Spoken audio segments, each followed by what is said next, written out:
When I first met Claire, I was certain she was the last person on earth who could ever betray someone.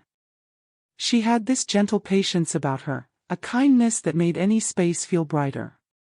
For 18 years, we built a life together, a home filled with memories, laughter, and our greatest joy, our daughter, Emily.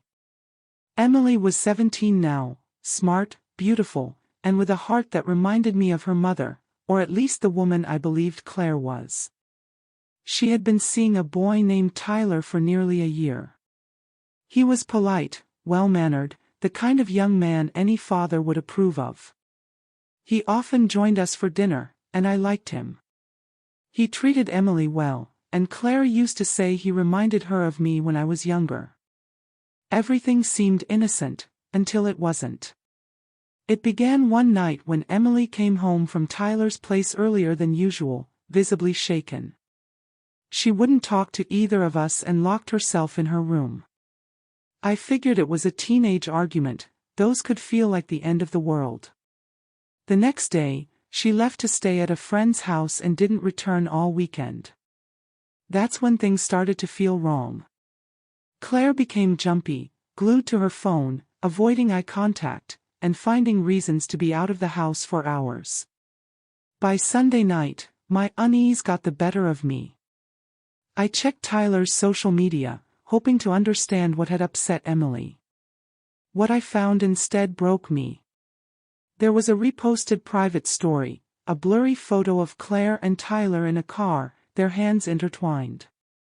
The caption read, "You never know what goes on behind closed doors." At first, I refused to believe it. I told myself it was fake, maybe edited. But a week later, I found Tyler's jacket tossed in our laundry room. That coincidence was impossible to ignore. My hands trembled when I confronted Claire. She went pale, denied it at first, but when I showed her the photo, she collapsed into tears and admitted everything. It had been happening for months. She called it a mistake, said it just happened, but I could barely hear her over the anger burning inside me.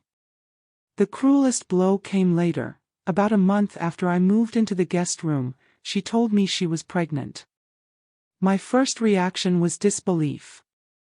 Then came the dread. She didn't even try to claim it was mine. She just sobbed and said she didn't know what to do.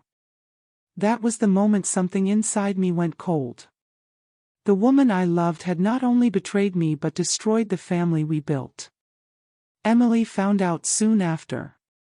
She overheard one of our arguments and demanded the truth. The look on her face when she realized what had happened will haunt me forever. She screamed, threw whatever she could reach, and ran out of the house. From that day forward, she refused to speak to Claire, and honestly, I couldn't blame her. No apology could undo the damage. I filed for divorce quietly, not wanting to turn our pain into gossip. My only concern was protecting Emily and trying to preserve what little sense of normal we still had. I started searching for a new place to live, something small but peaceful. Then one evening, my phone rang. It was Frank, my father-in-law. His voice trembled. "Son," he said softly, "there's something you need to know." I thought he meant Claire and Tyler, but he already knew about that. What he told me next made everything darker. Frank confessed that Claire had struggled with boundaries all her life, that years ago, she'd done something similar with one of his friends. He'd covered it up, hoping she'd change. He apologized over and over for not warning me, for letting me marry her without knowing what she was capable of. I sat there in silence. No anger this time, just exhaustion. Frank said he'd confronted her and that she had left town to seek help, but I didn't care anymore. I was done. My only focus was Emily, making sure she felt safe and loved. Months passed. I moved into a small house across town, and Emily stayed with me full-time.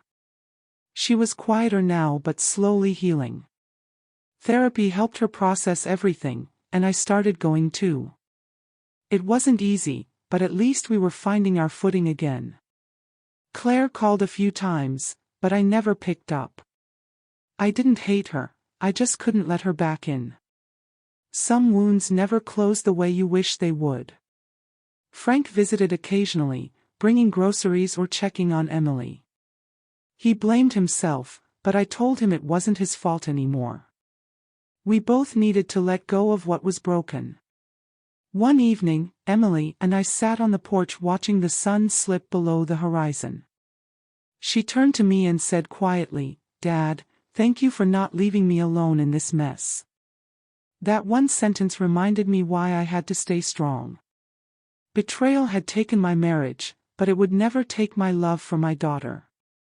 And as the last light faded, I understood something simple yet powerful. Sometimes revenge isn't about hurting those who hurt you. Sometimes it's about surviving with grace, and building something better from the ashes they left behind.